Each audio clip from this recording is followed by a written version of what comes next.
যে বাচ্চাটার ২ বছর বয়স ছিল তার মনেও নেই যে তার বাবা দেখতে কিরকম। এখনো পর্যন্ত মানুষের কাছে এই প্রশ্নের উত্তরটা নেই যে তার বাবা কোথায়, তার বাবা আদৌ বেঁচে আছে, মারা গেছে।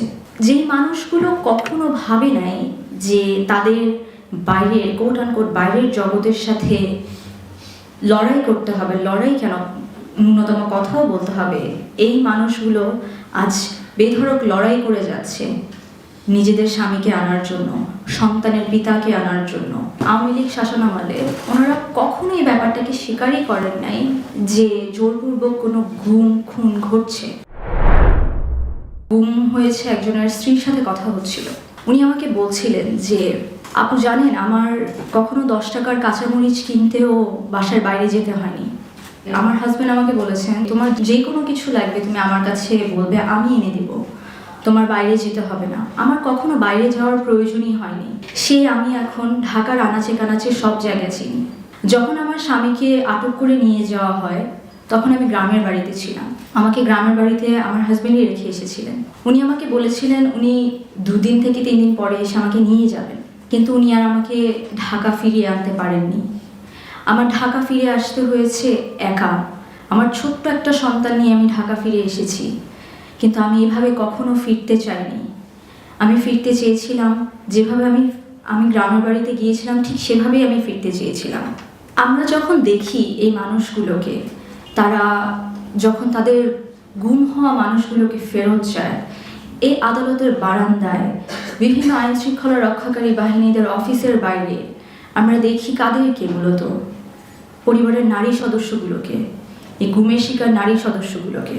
আমি এমন বলছি না যে পুরুষদেরকে আমরা দেখি না, পুরুষদেরকে দেখি, কিন্তু এই পুরুষ সদস্যগুলোর জন্য যারা গুম হয়ে গিয়েছে তাদের জন্য অধীর অপেক্ষায় দিনের পর দিন কাটিয়ে দেয় কারা? এই নারীরা। আমার গবেষণার মূল ফোকাসটাই ছিল হচ্ছে নারীদেরকে নিয়ে। এটার একটা কারণও আছে। আমি যখন গুম নিয়ে কোনো লেখা পড়েছি বা কোনো আলোচনা দেখেছি, সেই জায়গার সবসময় মূল ফোকাসটা ছিল হচ্ছে রাজনৈতিক বিষয় নিয়ে, রাজনৈতিক বিষয়বস্তু, ক্ষমতাসীন দল ও বিরোধী দলের দ্বন্দ্ব, পুলিশি দ্বন্দ্ব, আর কত কি। কিন্তু আমরা কখনো এই নারীদের সংগ্রাম নিয়ে কি কথা বলেছি?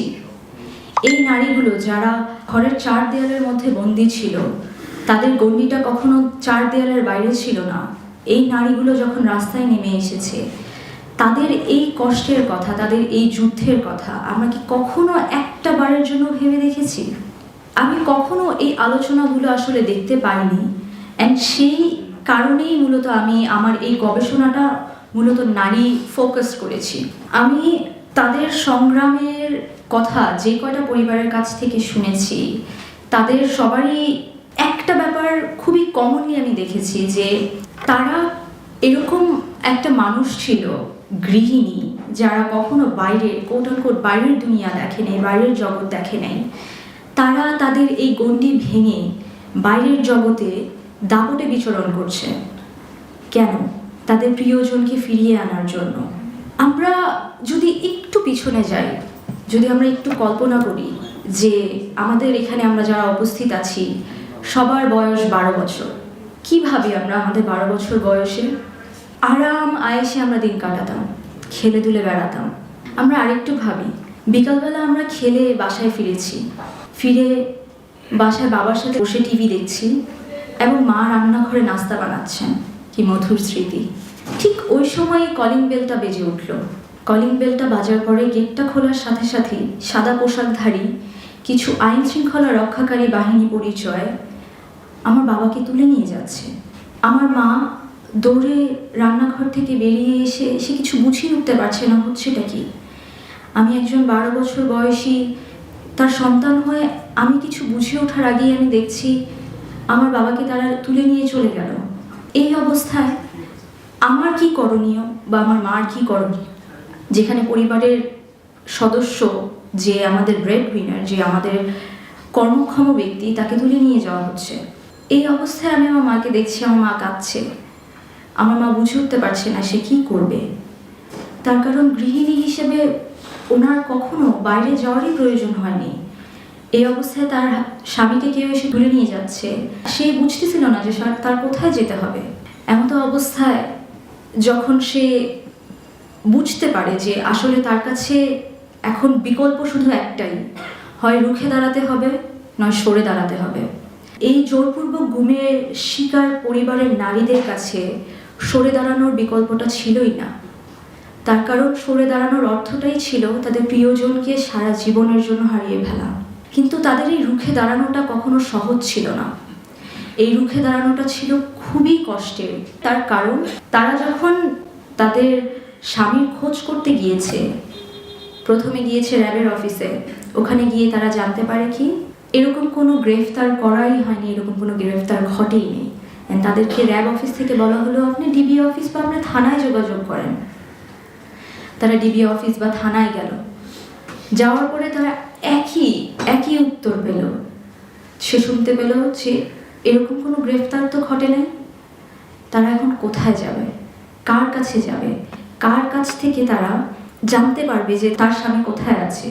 এই যে তাদের ঘুরে দাঁড়ানোর গল্পটা, এই যে তাদের নিজেদের সমাজের প্রেসক্রাইব করা কিছু রোলস থাকে মেয়েদের জন্য, সেটা থেকে বেরিয়ে নিজের পরিচয়টাকে নতুনভাবে আবিষ্কার করা, এটা ছিল খুবই ইন্টারেস্টিং একটা পার্ট আমার গবেষণার মধ্যে আমার মনে হয়েছে।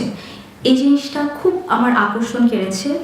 তার কারণ যেই মানুষগুলো কখনো ভাবে নাই যে তাদের বাইরের কোট আনকোট বাইরের জগতের সাথে লড়াই করতে হবে, লড়াই কেন, ন্যূনতম কথাও বলতে হবে, এই মানুষগুলো আজ বেধড়ক লড়াই করে যাচ্ছে নিজেদের স্বামীকে আনার জন্য, সন্তানের পিতাকে আনার জন্য।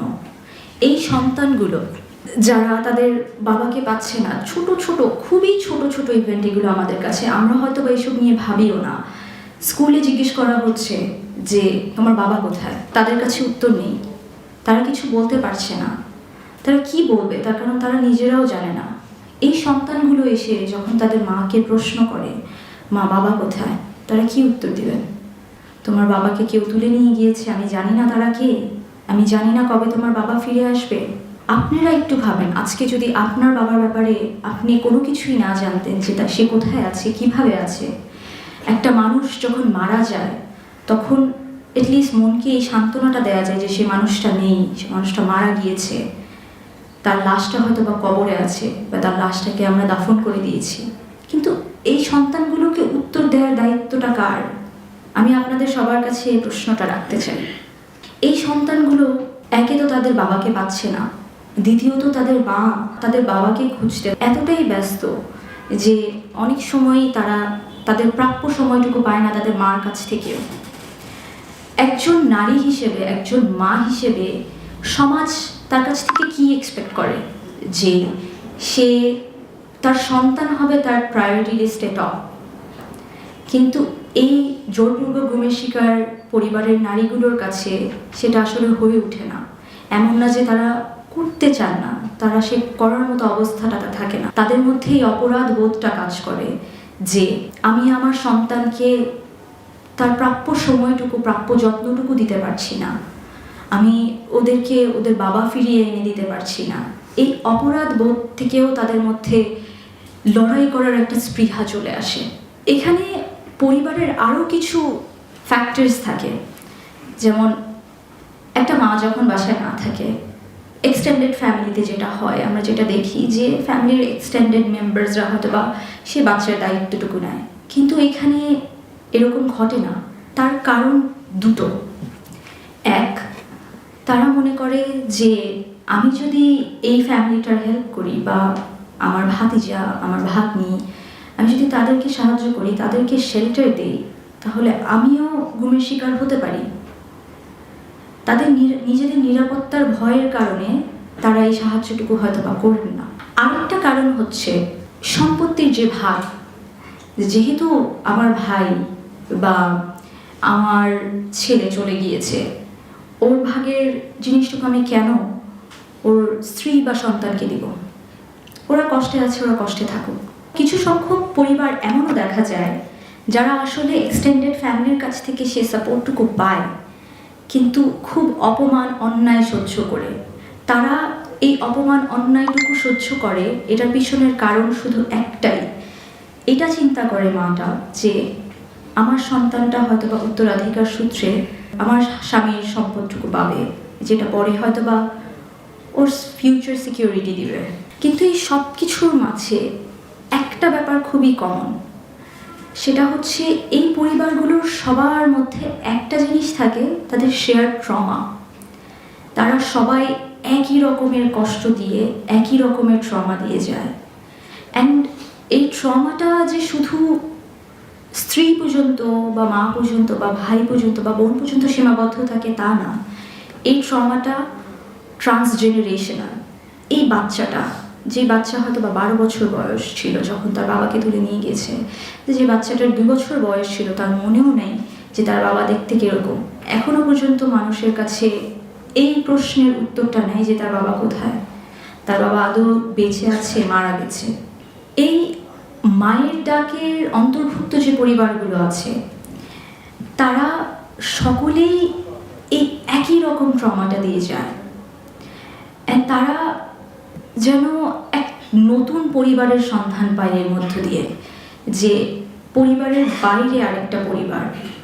অ্যান্ড এই পরিবারগুলোর মধ্যে কোনো শ্রেণী বিভেদ নাই, তারা সবাই সমান, তারা সকলেই সমান, তার কারণ তাদের ট্রমাগুলো একই রকমের। আমরা সচরাচর যেটা দেখতে পাই যে বিভিন্ন আইন শৃঙ্খলা রক্ষাকারী বাহিনীর অফিসে দৌড়ানো থেকে শুরু করে, ভরণ পোষণ থেকে শুরু করে, প্রোটেকশন দেওয়া থেকে শুরু করে, এগুলো মূলত সমাজের পুরুষদের কাজ। কিন্তু এই প্রোটেকশনটা, এই ভরণ পোষণের দায়িত্বটা তাদের হাজব্যান্ডকে খোঁজার সাথে সাথে তাদের সন্তানকে এই ভরণ পোষণটাও তাদের প্রোভাইড করতে হয়, এই যুদ্ধটাও তাদের চালিয়ে যেতে হয়, সাথে সাথে তাদের হাজব্যান্ডকে খোঁজার যুদ্ধটাও তাদের চালিয়ে যেতে হয়। এই ক্ষেত্রেও তারা একটা নতুন পরিচয়ের মধ্য দিয়ে নিজেদেরকে আবিষ্কার করে। যে মানুষগুলো কখনো বাইরে পা রাখেনি, সেই মানুষগুলো আজকে তাদের স্বামীদেরকে খুঁজে ফিরে বেড়াচ্ছে রাস্তায়, 2 তাদের পরিবারের জন্য, তাদের পরিবারের ভরণ পোষণের দায়িত্ব নিচ্ছে। আমাকে আরও একজন ভুক্তভোগীর স্ত্রী এরকম জানান যে উনি কখনো গুম বিষয়ক কোনো প্রেস ব্রিফিং, সেমিনার, কোনো আলোচনা সভা সে কখনো মিস করেন না। উনি যথাসম্ভব সব কিছু অ্যাটেন্ড করার ট্রাই করেন। তো আমি আশ্চর্য হয়ে ওনাকে একদিন জিজ্ঞেস করছি যে থেকে এই ইভেন্টগুলো হয়, অ্যান্ড খুব সচরাচরই হয় 1 দিন 2 দিনের মাঝে, তো উনি কীভাবে এই জিনিসটাকে ম্যানেজ করেন, বা তার মধ্যে এই স্পিরিটটা কোত্থেকে আসে যে আমি প্রত্যেক দিন অ্যাটেন্ড করব। সে আমাকে বলে যে আমার আশেপাশের মানুষরা আমাকে বলে আমার স্বামী আমাকে ফেলে চলে গেছে। আমি চাই না আমার স্বামীকে কেউ ভুলে যাক। আমি প্রত্যেকটা কোণায়, যখন যেখানে যে ইভেন্ট হয়, আমি প্রত্যেকটা কোণায় যেতে চাই, বলতে চাই সবাইকে যে আমার স্বামী আমাকে ফেলে যায়নি, আমার স্বামী এখনও জোরপূর্বক গুমের শিকার। আমার কাছে মনে হয় মায়ের ডাকের যে ইনিশিয়েটিভটা, এটা কাউন্টার মেমোরির কনসেপ্টটাকে খুবই সুন্দর করে দেখাতে পেরেছে। আওয়ামী লীগ যখন ছিলেন, আওয়ামী লীগ শাসনামলে ওনারা কখনো এই ব্যাপারটাকে স্বীকারই করেন নাই যে জোরপূর্বক কোনো গুম খুন ঘটছে। মায়ের ডাক সবসময় এটা চেষ্টা করে গিয়েছেন যেন এই গুম খুন যেটা ঘটেছে এটার জন্য একটা প্রমাণ থাকে। অ্যান্ড তারা এই ক্ষমতাসীন দলের বিরুদ্ধে গিয়ে তারা তাদের সংগ্রামটা চালিয়ে গিয়েছে। মূলত এই জিনিসগুলোই আমার গবেষণা থেকে দেখতে পেরেছিলাম। আমি নারীদেরকে নিয়েই কথা বলতে চেয়েছি মূলত, আমি আজকে আপনাদের সামনে তাদের ব্যাপারেই মূলত কথাবার্তাগুলো বলেছি। আমার রিসার্চটা মূলত বেস ছিল ঢাকায়, সো আমি ঢাকার বিভিন্ন নারীদের সাথে কথা বলেছি অ্যান্ড তাদের কাছ থেকে আমি ইনফরমেশনগুলো পেয়েছি। আশা করছি যে আমি যা বলেছি আমাকে এত ধৈর্য সহকারে শোনার জন্য ধন্যবাদ।